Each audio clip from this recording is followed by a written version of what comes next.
안녕하세요. 저는 초등학교에 입학한 아들을 둔 엄마입니다. 현재 학교나 도서관에서 강사로 일을 하고 있고요. 이 채널을 통해서 제가 알고 있는 정보들을 공유하고자 합니다. 초등학교에 입학한 아이들을 두신 분들, 아이가 학교에 잘 다니고 있나요? 저도 입학하기 전에 책이나 유튜브를 통해서 아이가 어떻게 준비를 해야 하는지를 정보를 얻었었는데요. 한글은 어디까지 배워야 하고 수학은 어떻게 해야 하고 이런 내용 말고 제가 정말 공감하는 내용이 있어서 영상을 찍게 되었습니다. 저에게는 아이가 초등학생이 되면서 함께하게 된 채널이 있는데요. 초등 유튜브 채널을 운영하시는 이은경 TV입니다.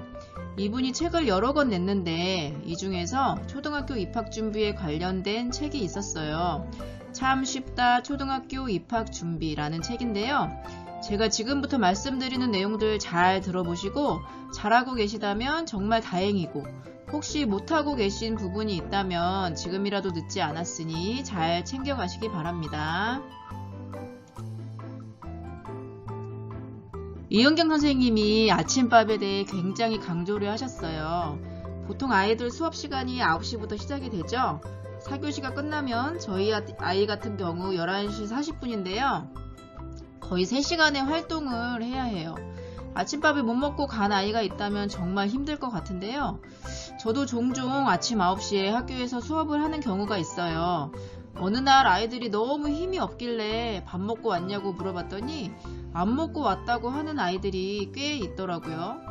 정말 학교에서 이 상황을 경험하지 않으신 분들은 와닿지 않으실 거예요.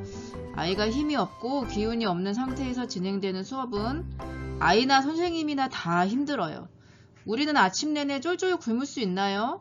저도 9시에 아이들을 보내고 책상 앞에 앉아서 일을 하다 보면 10시만 돼도 배에서 난리가 나요. 그래서 허겁지겁 아침을 챙겨 먹긴 하는데요. 우리 아이들이 정말 굶은 채로 4교시까지 수업을 듣는 일이 없었으면 좋겠네요. 아이들 필통 언제 확인하시나요? 혹시 학교 가기 전 일요일 저녁에 한번 보시나요? 보고 깜짝 놀라지 않으셨나요? 우리 생각에 일주일에 한번 연필 깎고 하면 되지 생각하겠지만 아이들 필통 관리가 생각보다 쉽지 않다고 합니다.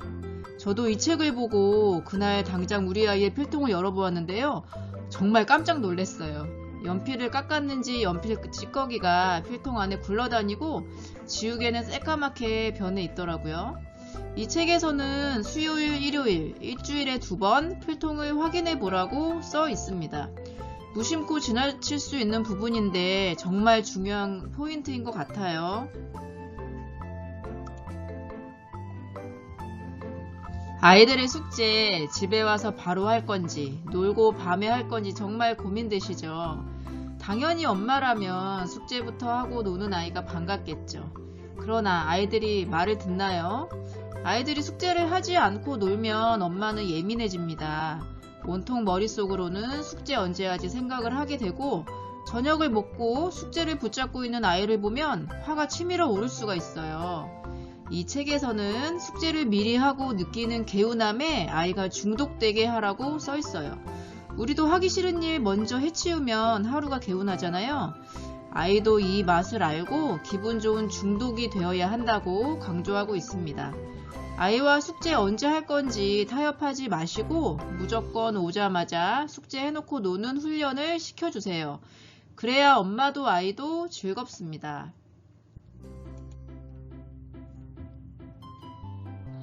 아침 시간 정말 바쁘죠. 밥도 먹어야 하고 이도 닦아야 하고 자칫하면 지각하기 쉬운데요. 아이가 지각하면 그건 엄마의 문제랍니다.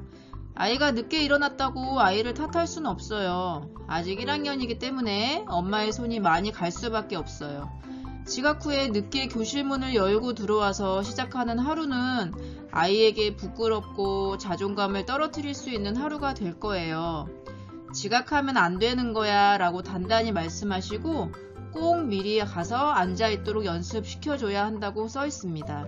지각하지 않으려면은 꼭 해야 할 한 가지가 있는데요. 바로 전날 너무 늦지 않게 잠을 자는 거죠. 10시 전에 잠자리에 누워서 다음날에 꼭 일찍 일어날 수 있도록 환경을 마련해 주시는 것도 엄마의 몫이랍니다. 학교에서 오는 여러 가지 통신문에 대해서 바로 보내줘야 한다고 적혀 있어요. 보통 언제까지 보내세요 라고 기한을 주지만 가져온 다음날 바로 보내세요. 어차피 보낼 거잖아요. 놔뒀다가 물이라도 흘리고 잃어버리기라도 하면 할 일이 더 많아집니다. 선생님도 띄엄띄엄 가져오는 통신문을 챙기시려면 스트레스 많이 받으실 거예요. 미리미리 보내고 개운함을 맛보도록 하면 좋을 것 같습니다.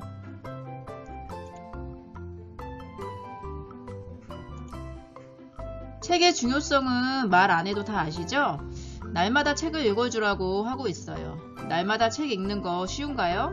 엄마도 힘든 날도 있고 오늘은 그냥 넘어가자 하는 날도 있을 거예요.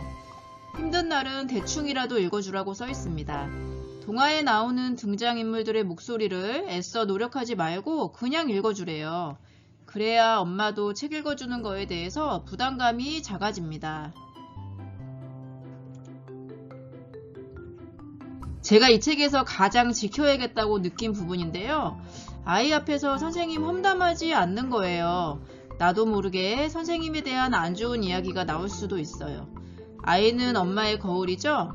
엄마의 생각이 아이에게 주입될 것이고 선생님을 무시하고 존중하지 않는 아이가 될 수도 있어요.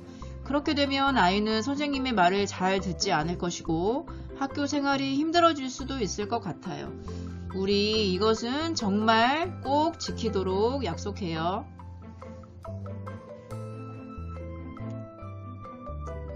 지금까지 참 쉽다 초등학교 입학준비 책에 나와 있는 내용을 말씀드렸는데요. 저는 올해 무슨 일이 있어도 이것만큼은 꼭 지키려고 합니다.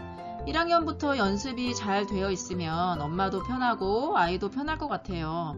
이 모든 것을 아이 편하라고 하는 것이 아니라 엄마 편하라고 아이를 훈련하는 거다라고 생각하시면 더 의지가 생기실 거예요. 모두 화이팅입니다. 영상을 시청해 주셔서 감사합니다.